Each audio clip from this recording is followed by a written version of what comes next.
Ads లేకుండా latest episodes చూడండి. Hello sir, నేను మళ్ళీ చేస్తాను, ఉంటాను. హలో, సిగ్నల్ లేదు సార్.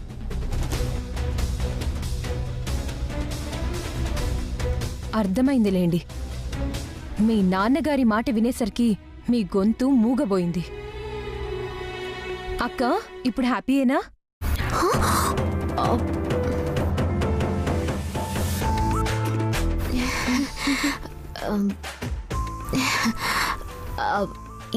ఏడ్సలి నాకంతా అర్థమైందిలే అక్క. ఇప్పటికే పొద్దుపోయింది, వెళ్ళి పడుకోండి. వదినా కనిపెడితే కనిపెట్టింది కానీ ఇద్దరి మధ్య మాటలు మొదలయ్యాయిగా మెల్లిగా అన్ని అలా సర్దుకుంటాయి. ఆనదునా పద.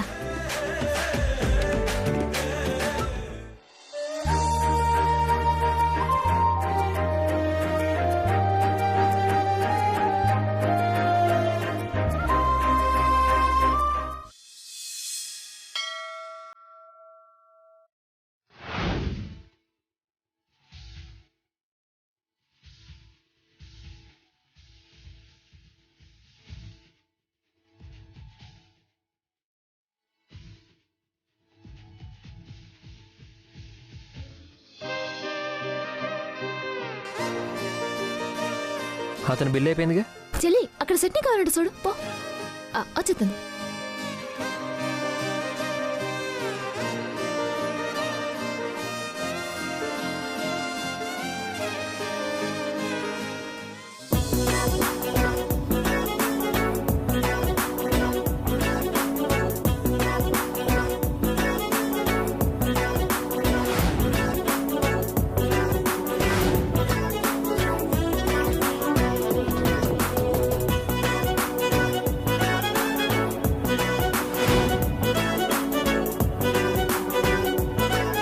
చిట్టమ్మా, మీ చెల్లెల్ని చూసావా? వాళ్ళ ఆయన గారు వస్తారని ఎదురు చూస్తోంది. అవును బావా, అన్నీ సవ్యంగా ఉంటే వాళ్ళ ఆయన ఇంటి నుంచి బయటికి వెళ్ళేప్పుడు ఎదురు రావాల్సిన నా చెల్లి ఇలా ఎప్పుడు వస్తాడా అని రోడ్ల మీద ఎదురు చూడాల్సిన పరిస్థితి వచ్చింది.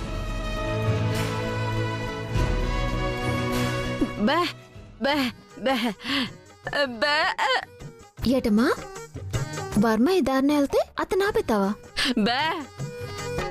ఎందుకు అత్తయ్య గారు, ఎందుకు ఆపుతారు?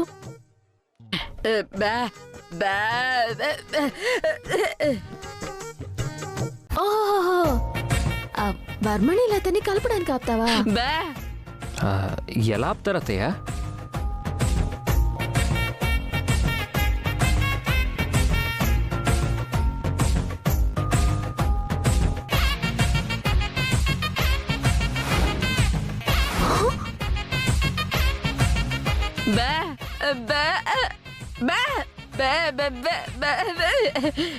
వావ్,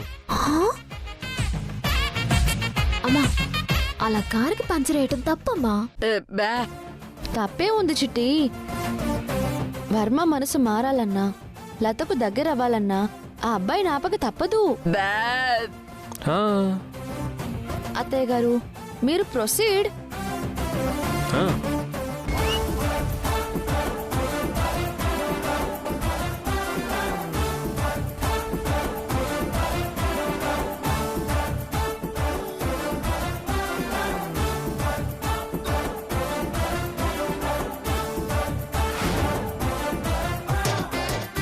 అత్తయ్య గారు, కారు వస్తుంది.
అది ఏమ్మా చట్నీ వేయాల్సింది కింద కాదు ప్లేట్లో.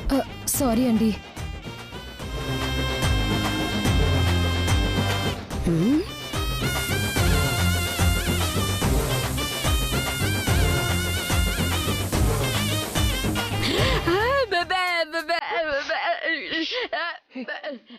అత్తయ్య అయ్యో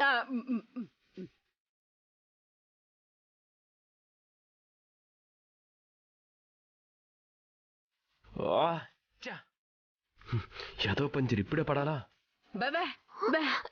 అమ్మా ఆరోగ్య వర్మ చూస్తాడంటే సంపేస్తాడు.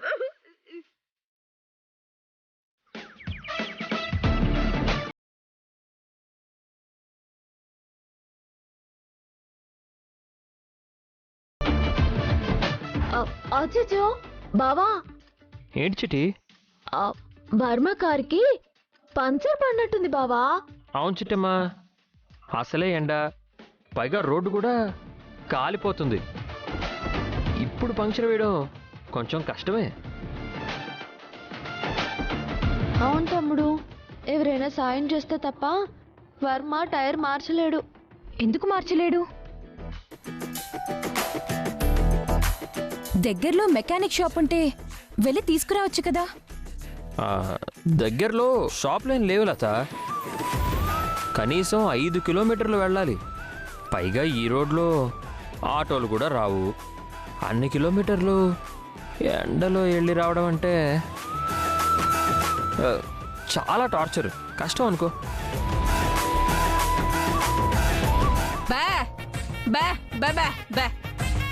బాలే వాళ్ళ అత్తయ్య, నేను వెళ్ళి అతనికి సాయం చేస్తే ఇక్కడ పని ఎవరు చూస్తారు?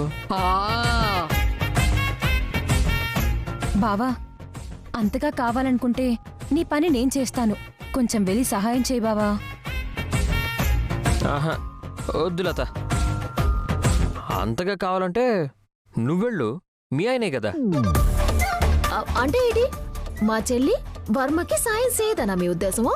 100% చెయ్యదు. ఒకవేళ మీ చెల్లి సాయం చేసినా తను హెల్ప్ చేయడానికి వర్మ ఒప్పుకోడు. అవునవును, అసలే లత మీద పీకల్లాక కోపం మీద ఉన్నాడు. తను సాయం చేస్తే మాత్రం ఒప్పుకుంటాడా ఏంటి? ఎందుకు ఒప్పుకోడు? నా చెల్లి ఏం తప్పు చేసిందని? చెల్లి, వీళ్ళందరి నోళ్ళు నువ్వు మోయించాలంటే నువ్వు వర్మకి సాయం చేయాల్సిందే. వర్మ నీకు థ్యాంక్స్ చెప్పాలి. అలాగే అక్క, ఆయనకి నా మీద ఏం కోపం లేదని వీళ్ళందరికీ నిరూపిస్తాను. పెద్దమ్మా, ఇది తీసుకో.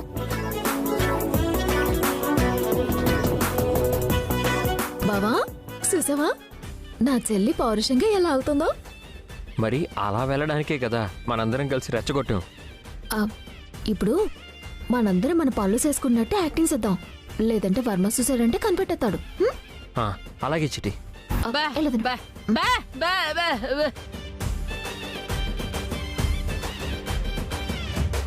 దగ్గరలో మెకానిక్ షాపులు కూడా ఏం లేవే. ఇప్పుడు ఏం చెయ్యాలి?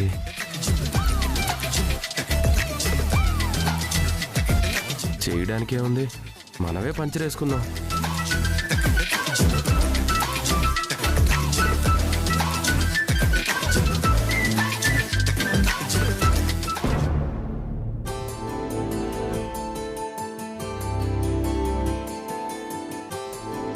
ఏంటి ఇలా వచ్చావు? పంచర్ పడింది కదండి, సహాయం చేద్దామని. నీ సాయం ఏం అక్కర్లేదు, నా పంచర్ నేను వేసుకోగలను, నువ్వు వెళ్ళు.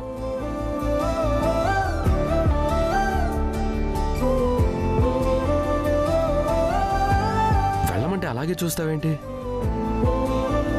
ఏంటి అలా చూస్తుంది?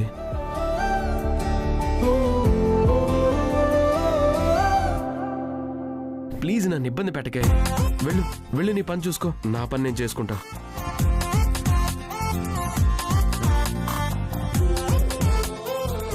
ఏంటి అలాగే చూస్తున్నావు?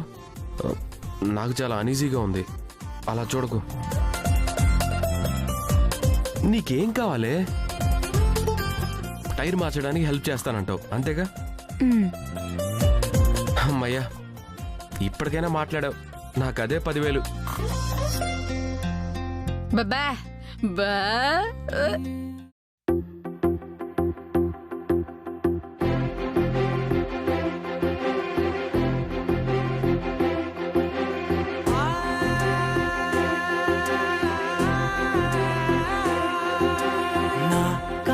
ఎప్పుడు కననే కనని పెదవులెప్పుడు అననే అనని హృదయం ఎప్పుడు వినని వినని మాయలో తేలుతున్నా మనసు తలుపే తెరచి తెరచి వెలుగు తెరలే పరచి పరచి కలలు నిజమై ఎదుట నిలిచి పిలిచనే ఈ క్షణాన చేతుపై తీపిలారే పై రంగులా నేలపై నింగిలా గుప్పెడు గుండెకు పండుగ ఈ వేళ.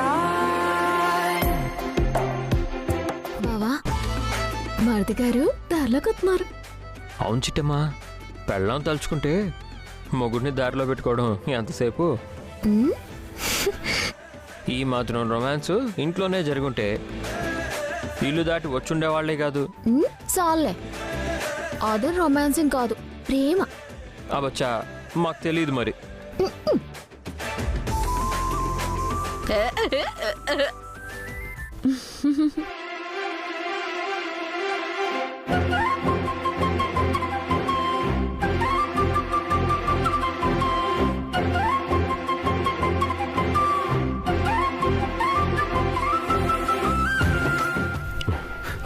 పర్వాలేదు, నేను చేస్తా.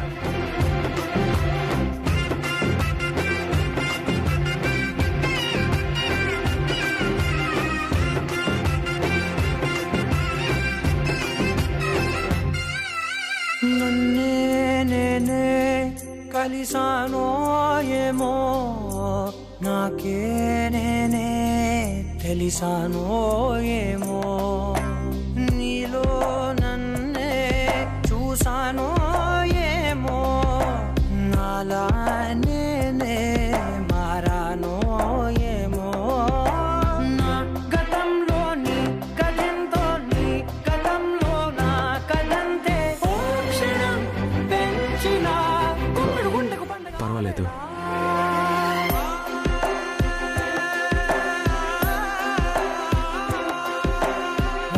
కనులు ఎప్పుడు కననే కనని పెదవులెప్పుడు అననే అనని హృదయం ఎప్పుడు విననే వినని మాయలో తేలుతున్నా మనసు తలుపే తెరచి తెరచి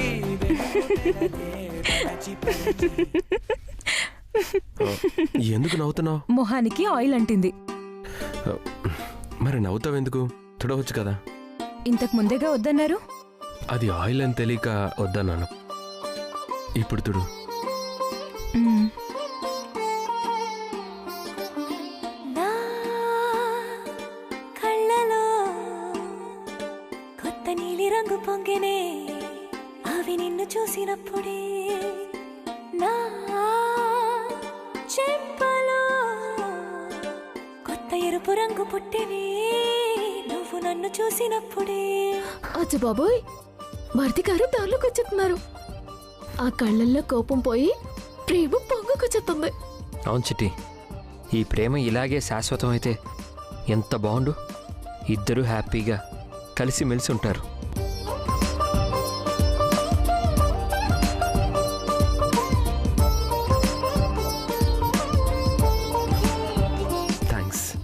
థ్యాంక్స్ చెప్పాల్సింది పరాయి వాళ్ళకి, కట్టుకున్న భార్య కాదు.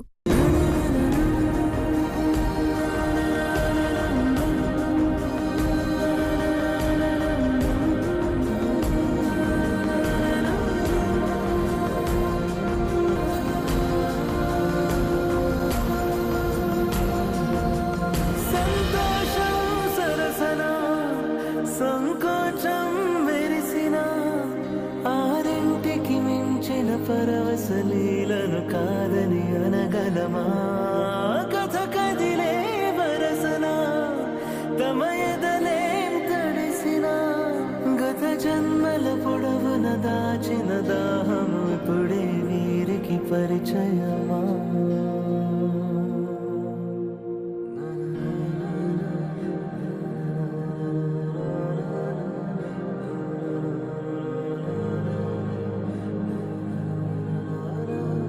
చెల్లి ఏమన్నాడు? థ్యాంక్స్ చెప్తున్నాడక్క, థ్యాంక్స్. ఎవరైనా భార్యకి థ్యాంక్స్ చెప్తారా? ఏ ఎందుకు చెప్పకూడదు? నువ్వు వెళ్ళగానే కసురుకోవాల్సింది పోయి నీతో బానే మాట్లాడాడు కదా, అంటే నీ మీద కోపం పోయిందని కదా అర్థం. తొందరలోనే వర్మ వచ్చి నీ చెయ్యట్టుకొని అత్తారింటికి తీసుకెళ్ళిపోతాడులే. చి పో అక్క. మా మరదల గారికి సిగ్గు మొదలైంది. ఇక తొందరలోనే మంచి రోజులు రాబోతున్నాయి. అవును చిట్టమ్మ. అబ్బో సిగ్గే.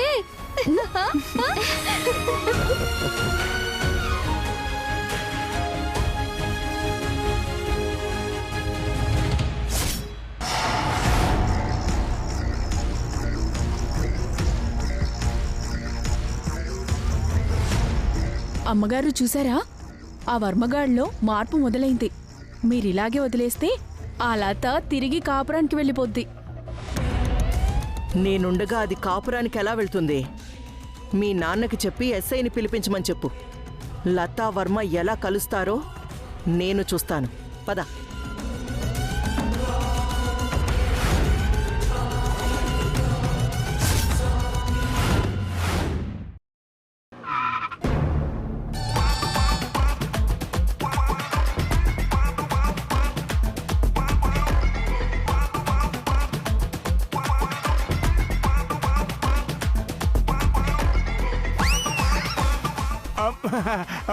రండి అమ్మా, రండి రండి రండి.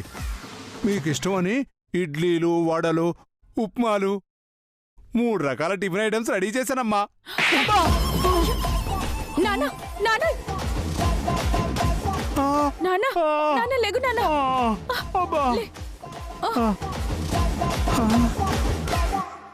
అయ్య బాబాయ్, అలా కొట్టేశారేంటమ్మా? కొట్టడం కాదురా, ప్రాణం తీసేయాలి. అంత తప్పు నేనేం చేశానమ్మా? ఇంకా ఏం చెయ్యాలరా? మేమొచ్చే సమయానికి ఎస్ఐని పిలిపించి ఆ రఘురాం గాడి మీద కేసు పెట్టించి అరెస్టు చేయించరా అని చెప్తే హాయిగా నీకు నచ్చిన టిఫిన్ తింటూ కూర్చున్నావా?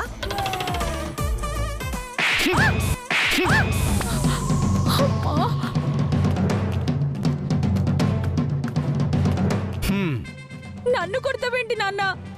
అమ్మగారిని కొడితే బాగోదు గనక. ఏంట్రా? మరి లేకపోతే ఏంటమ్మా? అసలు ఇప్పుడు ఏంటంటే, నేనిప్పుడు ఎస్ఐ గారిని పిలిపించేసి ఆ రఘురాం గారిని అరెస్ట్ చేస్తే ఆ రఘురాం గారికి, వర్మకి శిక్ష పడుతుంది. లత ఆ ఇంటికి శాశ్వతంగా దూరం అయిపోతుంది. ఇదే కదా మీ ప్లానింగ్? అవును. దీన్నే పిచ్చుక మీద బ్రహ్మాస్త్రం వాడటం అంటారు. ఏం వాగుతున్నావురా? నిజం వాగుతున్నాను. ఆ లతని, వర్మని దూరం చేయడానికి కేసే అక్కర్లేదమ్మా. నా దగ్గర ఇంకో ఐడియా ఉంది. ఏంట్రా అది? ఆ లతని రఘురాం గాడు, వర్మగాడు ఇంటి నుంచి గెంటేశాడు అన్న విషయాన్ని వీరనారాయణకి ఫోన్ చేసి చెప్పావనుకో, వీరనారాయణ వీరభద్రులాగా చెలరేగి ఆ వర్మగాడి మీద, వాళ్ళ నాన్న మీద తొడ కొట్టేసి గట్టిగా వార్నింగ్ ఇచ్చేశాడనుకోండి, అప్పుడు ఏం జరుగుద్దమ్మా? సూపర్, అర్థమైందిరా. ఏ ఆధారాలు, ఏ సాక్ష్యాలు లేకుండా డైరెక్ట్గా కేసు పెడితే అది మన మెడకే చుట్టుకోవచ్చు. అదే ఆ వీరనారాయణ లాంటి ఆవేశపరుడితో రఘురాం గాడిని బండపూతులు తిట్టిస్తే ఖచ్చితంగా చిట్టెమ్మ, వీరనారాయణే తన మీద కేసు పెట్టారని ఆ రఘురాం గాడు నమ్మడానికి మనకో సాక్ష్యం దొరుకుతుందిరా. అవునమ్మా, అందుకే మా నాన్న ఇలా ప్లాన్ చేసినట్టున్నాడు. సూపర్ రా, సూపర్. ఇప్పుడే ఆ వీరనారాయణకి ఫోన్ చేస్తాను. 2 కుటుంబాల మధ్య చిచ్చు పెడతాను.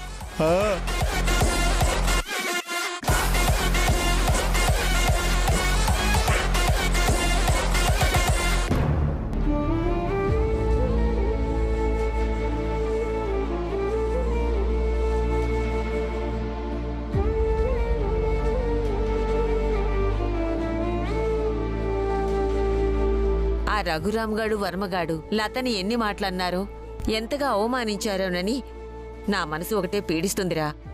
బాధపడకమ్మా, లత మీద ఈగ వాలకుండా చూసుకోవడానికి మన చిట్టెముంది కదా. ఆ ధైర్యంతోనే ఉన్నాన్రా. అవును గాని లత గాని చిట్టమ్మ గాని అక్కడేం జరిగిందో ఫోన్ చేసి ఒక మాట కూడా చెప్పలేదేంట్రా? నేను అదే ఆలోచిస్తున్నానమ్మా.